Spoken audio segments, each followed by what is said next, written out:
शिवयानी and welcome to my channel. आज मैं आपको इकोनॉमिक्स का क्लास 11th का एक चैप्टर जो मैं पहले से करवा रही थी कलेक्शन ऑफ डाटा वाला, उसको कंटिन्यू करवा रही हूँ। उसमें information through questioners and schedules से चैप्टर जो था वो मेरा बाकी था। ठीक है, तो सबसे पहले चीज मैं आपको ये बताती हूँ कि कैसे हम इंफॉर्मेशन निकालते हैं क्वेश्चनर्स एंड शेड्यूल से। इसमें दो मेथड होते हैं, मेलिंग मेथड और एन्यूमरेटर्स मेथड, जैसा कि मैंने आपको उस दिन भी बताया था। अब मैं उसको आपको एक्सप्लेन करके बताती हूँ। और पहली चीज, आप इस वीडियो में लास्ट तक रहिएगा, सारे टॉपिक्स बहुत इंपॉर्टेंट हैं, इनसे हम एक्सपेक्ट करते हैं कि एक आधी क्वेश्चन पक्का आता है। ठीक है, so make sure that you are till the end. वैसे भी आपको पता है मेरी पूरी वीडियो में सिर्फ एक्सप्लेनेशन होता है, तो अगर आप इसको अच्छे से देखेंगे तो आप ही के लिए बेनिफिशियल होगा। लास्ट तक भी मैं कोई भी ऐसा नहीं कहती हूँ कि सब्सक्राइब करो, ये करो, वो करो, एकदम एंड में जाके कहती हूँ, तो इसलिए आप पूरा वीडियो ध्यान से सुनना। फाइन, सबसे पहला मेलिंग मेथड। मेल मतलब क्या होता है, आपको भी पता है कि एक लेटर होता है, उसको अटैच कर दिया जाता है क्वेश्चनर के साथ में, ताकि उसमें ये लिखा जा सके कि भी आपकी पर्पस ऑफ इंक्वायरी क्या है, क्या चीज की इंक्वायरी हम बैठा रहे हैं। और ये भी एश्योर किया जाता है कि जो इन्फॉर्मेशन है वो पूरी तरह सीक्रेट रखी जाएगी, तो आपको चिंता करने की जरूरत नहीं है। और जो क्वेश्चन हैं आप उनको फिल करिए और रिटर्न कर दीजिए कंप्लीटेड क्वेश्चनर को वापस से इन्वेस्टिगेटर के पास। ठीक है, और साथ में ताकि भाई किसी को दिक्कत ना हो, वो एनवेलप भी डाल देते हैं, उसके अंदर में स्टैम्प स्टूम्प सब लिखा हुआ आता है, सिर्फ आपको उसके अंदर डाल करके और मेल करना होता है, मतलब कि पोस्ट बॉक्स में डाल देना होता है और वो सामने वाले बंदे तक पहुंच जाता है। ठीक है, तो ये होता है हमारा मेलिंग मेथड। कहाँ सूटेबल है, जहां पे एरिया ऑफ इन्वेस्टिगेशन बहुत ज्यादा वाइड है, और दूसरा जहां पे इन्फॉर्मेंट्स एडुकेटेड है, क्योंकि ऑब्वियसली जिसको पढ़ना ही नहीं आता वो कैसे पढ़ करके उसको फिल करेगा। फायदा क्या है, सस्ता पड़ता है, इकोनॉमिकल होता है, यानी कि ओरिजिनल डाटा मिलता है, क्योंकि आप जिसको भेज रहे हो आप उससे वो डाटा कलेक्ट करना चाहते हो, तो दैट इज वाई जो डाटा आपको मिलता है दैट इज एक्चुअली ओरिजिनल। इसका कवरेज ज्यादा वाइड है, क्योंकि आप बहुत सारे लोगों तक ये मेल्स अपने पहुंचा सकते हो। डीमेरिट्स क्या है, लैक ऑफ इंटरेस्ट। अब जैसे हमारे पास मान लीजिए आ गया, आप खोल के भी देखो, खोल के देखा क्या फालतू का बनना है और लिया और फेंक दिया, तो that is why what happens is that lack of interest सबसे बड़ा प्रॉब्लम ये होता है।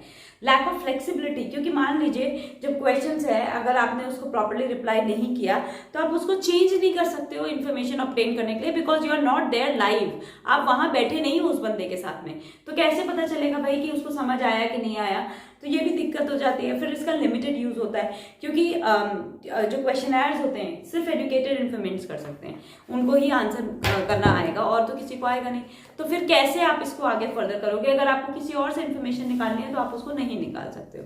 नेक्स्ट, ये बायस्ड होता है, अगर इन्फॉर्मेंट्स जो है वो बायस्ड हैं तो इन्फॉर्मेशन जो है वो बायस्ड ही मिलेगी। फॉर एग्जाम्पल मैं आपको बताती हूँ, कई बार होता है क्वेश्चनर्स वगैरह आते हैं, बच्चों को देख बैठाते थे, जो मन में आता है भर दे और भेज देना। ठीक है, तो दैट इज रॉन्ग, क्योंकि वो हम करते हैं तो उससे आपको करेक्ट इन्फॉर्मेशन नहीं मिलती है। लेस एक्यूरेसी होती है, क्योंकि कंक्लूजन्स जो होते हैं इसमें सिर्फ लिमिटेड एक्यूरेसी आप कंसिडर कर सकते हो, क्योंकि हर कोई आंसर जो होता है वो इतना ऑनेस्टली करता नहीं है। एंड सेकेंडली, कुछ क्वेश्चंस अगर डिफिकल्ट हैं तो उनके एक्यूरेट आंसर्स जो है वो ऑफर नहीं किए जाते हैं। नेक्स्ट होता है एन्यूमरेटर्स मेथड। एन्यूमरेटर का मेथड मतलब होता है कि ये क्वेश्चनर तैयार करते हैं यहाँ पे भी according to the purpose of inquiry, पर एन्यूमरेटर वो बंदा होता है जो खुद जाता है ये इन्फॉर्मेशन को कलेक्ट करने के लिए, और जो क्वेश्चनर्स होते हैं वो खुद अपने आप से फिल करता है, और इस टाइप के जो क्वेश्चनर्स जिनको वो खुद एन्यूमरेटर फिल करता है उसको कहते हैं स्केड्यूल्स। तो इस मेथड में जो एन्यूमरेटर होता है वो सारे स्केड्यूल्स को भरता है, इन्फॉर्मेशन लेता है इन्फॉर्मेंट से। एन्यूमरेटर वो पर्सन होता है जो कि इन्वेस्टिगेटर को हेल्प करता है डाटा को कलेक्ट करने में। ठीक है, अच्छा, इसका बेनिफिट भी होता है, मान लीजिए आपको कोई क्वेश्चन नहीं समझ में आया तो वो उसको मोल्ड करके आपके अकॉर्डिंग आपको उसे एक्सप्लेन कर देता है। सूटेबल कहाँ होता है, जहाँ पे फील्ड ऑफ इन्वेस्टिगेशन जो है काफी लार्ज है, इन्वेस्टिगेशन जो है उनको स्पेशल या स्किल्ड इन्वेस्टिगेटर चाहिए जिसके थ्रू वो इन्फॉर्मेशन निकाल सकते हैं, वो सिर्फ पूछने से या क्वेश्चनर भरने से आपके पास सारी इन्फॉर्मेशन उसकी नहीं मिलती है। नेक्स्ट है कि इन्वेस्टिगेटर जो है वो वेल वर्स्ड है वहाँ की लोकल लैंग्वेज से और cultural norms of the informants, हर चीज से उसको वेल वर्स्ड है। ठीक है, मेरिट्स क्या होते हैं, वाइड कवरेज होता है सबसे पहली बात, दूसरी बात आपको एक्यूरेसी मिलती है, पर्सनल कॉन्टैक्ट आपके पास रहता है, इम्पार्शियल होता है बंदा, मतलब ये मेथड जो होता है वो इम्पार्शियल है, क्योंकि जो एन्यूमरेटर है उसको खुद को तो कोई इन्फॉर्मेशन चाहिए नहीं, वो तो इन्वेस्टिगेटर के बिहाफ पे है, तो उसको क्या फर्क पड़ता है आपको किसी से भी इन्फॉर्मेशन निकालनी है। एंड कंप्लीटनेस, जो स्केड्यूल्स होते हैं उनके पास ये बेनिफिट होता है, क्योंकि आप पूछ पूछ के भर रहे हो खुद, चाहे सामने वाला अनपढ़ हो चाहे पढ़ा लिखा हो, जवाब तो वो दे ही देगा, तो दैट इज वाई ये ज्यादा सुटेबल होता है इस टाइप की इन्वेस्टिगेशन के लिए। नेक्स्ट, डीमेरिट्स ये है हर जगह का आप एक एन्यूमरेटर अपॉइंट करोगे, कितना एक्सपेंसिव है और कितना टाइम कंज्यूमिंग है ये प्रोसेस। नेक्स्ट, तो एक्सपेंसिव एक हो गया, दूसरा हो गया टाइम कंज्यूमिंग है, इसमें बहुत टाइम लगता है, बंदे जाए, एक एक को मिलोगे, एक एक को पूछोगे, फिर रिस्पॉन्स लेकर के वापस आओगे, तो it takes a lot of time. Availability of enumerator, अच्छा एन्यूमरेटर मिलना बहुत मुश्किल है, क्योंकि इसमें ट्रेंड बंदे चाहिए होते हैं जिनको पूरा नॉलेज होता है, ठीक है। अगर वो बंदा सही नहीं है, उसको नहीं नॉलेज है इस चीज का, तो आपकी जो एक्यूरेसी है वो फिर से सफर करेगी। प्राइवेट इन्वेस्टिगेशंस के लिए ये सूटेबल नहीं होता है, क्योंकि क्या होता है कि क्योंकि ये मेथड बहुत एक्सपेंसिव होता है, तो प्राइवेट इन्वेस्टिगेशन के लिए सही नहीं है, क्योंकि इतना सारा पैसा लोगों के पास जनरली कोई नहीं लगाना चाहेगा। तो गवर्नमेंट तक ठीक है, अदरवाइज मुश्किल हो जाता है, गवर्नमेंट इंस्टीट्यूशंस तक लोग ये मेथड फॉलो करते हैं। नेक्स्ट, पार्शियल होता है, एन्यूमरेटर बायस हो सकता है। अगर एन्यूमरेटर बायस है तो डाटा एक्यूरेट कभी नहीं होगा, ठीक है। अच्छा, नेक्स्ट है कि अच्छा क्वेश्चनर कंस्ट्रक्ट करने के लिए क्या क्या क्वालिटी सबसे ज्यादा जरूरी है। क्वेश्चंस ऑब्वियसली अब तुमको कह देंगे एग्जाम में बैठकर 3 घंटे का पेपर दो, तो वही इतना मुश्किल हो जाता है, उसमें तो नंबर मिलने इसने दे रहे हैं, तो इसीलिए लिमिटेड नंबर ऑफ क्वेश्चंस होने चाहिए, ताकि भाई तुम जो बंदा है जो उसको फिल करने वाला है, एटलीस्ट वो खुशी खुशी वो भर दे कि चल कोई नहीं 5 मिनट लगना है, ठीक है। That is the number of questions, जितने कम हो सके उतने कम होने चाहिए, एकदम सिंपल लैंग्वेज में होनी चाहिए। दूसरी चीज होती है हमारी सिंप्लिसिटी, यानी कि बिल्कुल सिंपल लैंग्वेज में होने चाहिए, ठीक है। प्रॉपर ऑर्डर, ये नहीं है जो चीज बाद में पूछनी है वो पहले पूछ लो, जो पहले पूछनी है वो बाद में पूछ ली, तो proper order should be followed. Undesirable question नहीं होने चाहिए जिसमें आप उसकी पर्सनल इन्फॉर्मेशन ऐसी मांग रहे हो जो वो देना नहीं चाहता है, तो ऐसे क्वेश्चन ना डालिएगा, तो कि आपका इन्फॉर्मेंट जो है आपसे ऑफेंडेड हो जाए, ठीक है, गुस्सा हो जाए। नॉन कंट्रोवर्शियल, ऐसे क्वेश्चंस भी नहीं होने चाहिए जिन पे आप कंट्रोवर्सीज रेज कर दो, ठीक है। तो क्वेश्चंस जो हैं वो इम्पार्शियली आंसर होने चाहिए, no controversial questions should be answer asked. Then calculations वाले, प्लस माइनस डिवाइड मल्टीप्लाई वाले क्वेश्चंस बिल्कुल भी नहीं डालने चाहिए। आपको पता है मैथ सबसे बड़ा फोबिया होता है मैक्सिमम लोगों का, ठीक है। फिर प्री टेस्टिंग पायलट सर्वे, आप एक काम करो, जैसे ही आपका क्वेश्चनर बनता है, थोड़े से ग्रुप ऑफ पीपल में पहले उसको भेज के देख लो, अगर आपका वहां पे सक्सेस है तो आप उसको लार्ज स्केल पे भेजना शुरू करो। तो इस टाइप का जो शॉर्ट थोड़े से लोगों के ऊपर जो सर्वे किया जाता है, इसको पायलट सर्वे कहते हैं। नेक्स्ट, इंस्ट्रक्शंस, पायलट सर्वे हो गया। इंस्ट्रक्शंस का मतलब ये होता है कि क्वेश्चनर जो है उसमें क्लियर इंस्ट्रक्शंस होने चाहिए कि आपको इसको कैसे फिल करना है, कैपिटल्स में, स्मॉल में, या right and wrong, yes no, one word, किस टाइप के क्वेश्चंस आपको आंसर करने हैं। नेक्स्ट है क्रॉस वेरिफिकेशन, सच क्वेश्चंस में be asked which help cross verification, ठीक है। ऐसे क्वेश्चंस पूछो कि पीछे जो आंसर दिया वो आगे वाले आंसर से टैली करे, ठीक। एंड रिक्वेस्ट फॉर रिटर्न, आप उसको प्लीज रिक्वेस्ट कर देना, भैया प्लीज वापस भी रिटर्न करना, ये हमें भी आगे फिल करना है, हमें इसके बेसिस पे आगे का काम करना है, तो that is why please fill it and return it to us. तो ये होते हैं हमारे। और जो मैंने आपसे कहा ना कि भाई टाइप्स ऑफ क्वेश्चंस जैसे सिंपल होने चाहिए, यस नो, राइट रॉन्ग, बस इतना सा, कार है, हाँ है, यस करना है बस, मल्टीपल चॉइस क्वेश्चन दे दो, या स्पेसिफिक इन्फॉर्मेशन क्वेश्चन, भाई कौन से क्लास में हो तो 4th 5th 6th ऐसे आप नाम दे दोगे, ठीक है। कितने आपको पॉकेट मनी मिलती है तो आपने दे दिया भाई 200 300 500 1000 जो भी है आपके, आपने वो लिख दी। तो एक छोटे छोटे से क्वेश्चन होने चाहिए। ओपन क्वेश्चन हैं जैसे कि शॉर्ट ऐसे टाइप्स, जनरली ये भी अवॉइड करते हैं क्योंकि कोई लिखना नहीं चाहता इस चीज को, ठीक है। अब एक टॉपिक है इसके अंदर में, वो ऑरेंज बॉक्सेस के अंदर में, कि main source of errors in collection of data क्या होता है। एरर्स जो कि मेजरमेंट ऑफ ऑब्जेक्ट से रिलेटेड होता है, ठीक है। ये हो सकता है जो स्केल ऑफ मेजरमेंट है वो सब लोगों के लिए अलग अलग होती है, हर एन्यूमरेटर अपना स्केल ऑफ ऑब्जेक्ट यूज करता है, ठीक। तो यहाँ पे गलती होने का पूरा चांसेस होता है। दूसरा होता है अगर रॉन्ग रिस्पॉन्सेज आपने रिकॉर्ड कर लिए, क्योंकि रिस्पॉन्डेंट्स जो होते हैं वो हैंडल नहीं कर पाते हैं, कई क्वेश्चंस को अंडरस्टैंड नहीं कर पाते हैं अच्छे से, तब ये प्रॉब्लम हो सकती है। Error due to lack of response, कई क्वेश्चन से हम एम्प्टी छोड़ करके आ जाते हैं, एम्प्टी छोड़ देते हैं कि नहीं हमें इसका रिस्पॉन्स नहीं देना, तो यहाँ पे ये दिक्कत हो जाती है क्योंकि इन्फॉर्मेशन नहीं है हमारे पास, तो इसकी वजह से एरर जो होता है इसमें हो जाता है कलेक्शन ऑफ डाटा में।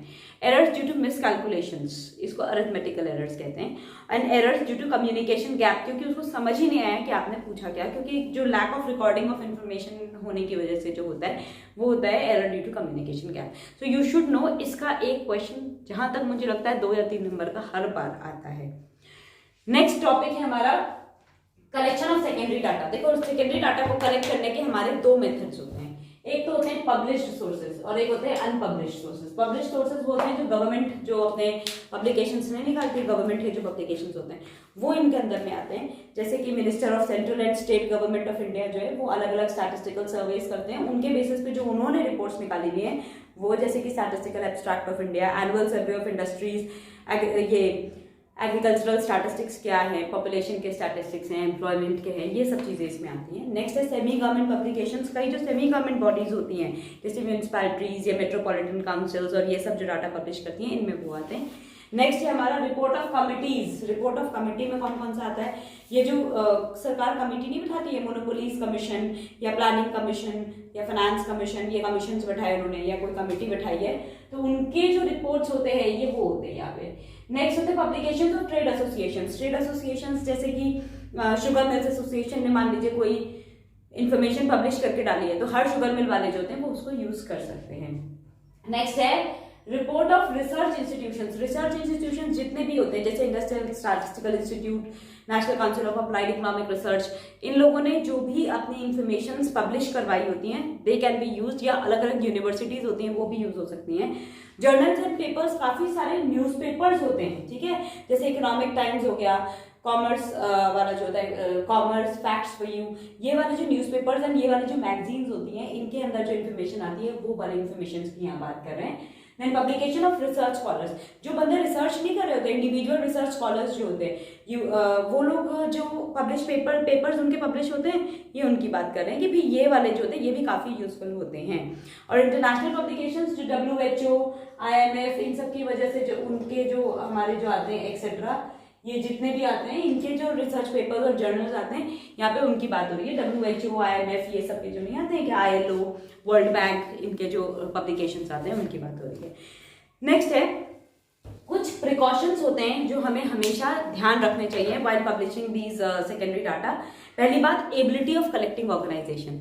कलेक्टिंग ऑर्गेनाइजेशन ये जरूर ध्यान रखो कि वो कितनी केपेबल है, वो एबल, एक्सपीरियंस्ड या इम्पार्शियल इन्वेस्टिगेटर्स ने वो इन्फॉर्मेशन कलेक्ट की हो, that is very very necessary. Otherwise जो डाटा आपके पास है वो रॉन्ग डाटा होगा। उनका क्या ऑब्जेक्टिव था, क्या स्कोप था जिसकी वजह से उन्होंने ये डाटा कलेक्ट किया है। Data should be used only अगर आपने जो इन्फॉर्मेशन कलेक्ट करनी है वो और जो ऑलरेडी कलेक्टेड है उसका स्कोप और डाटा ऑब्जेक्टिव सेम होना चाहिए, ठीक है। देन मेथड ऑफ कलेक्शन उन्होंने क्या यूज किया था, ओरिजिनल इन्वेस्टिगेशन से किया है कि सेकेंडरी नेचर का उनका खुद का इन्वेस्टिगेशन है, ये आपको पता होना चाहिए।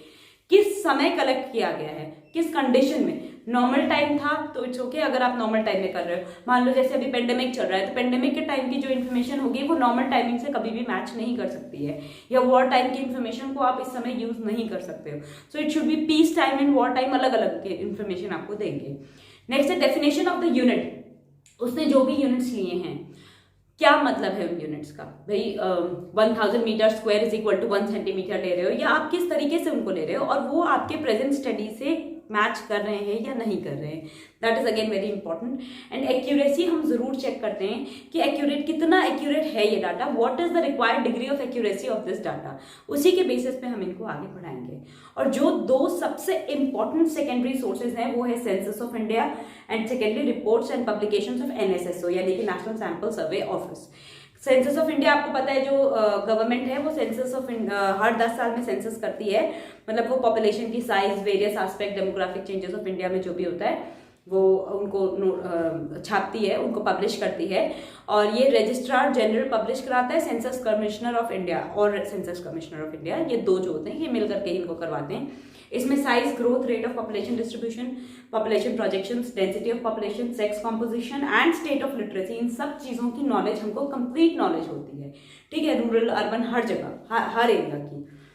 और नेक्स्ट जो मैंने कहा reports and publications of NSSO। देखो रिपोर्ट्स एंड पब्लिकेशंस जो NSSO की होती है ये भी बहुत इंपॉर्टेंट सोर्स है सेकेंडरी डाटा का। NSSO गवर्नमेंट ऑर्गेनाइजेशन है, ministry of statistics and programme implementation के अंदर में।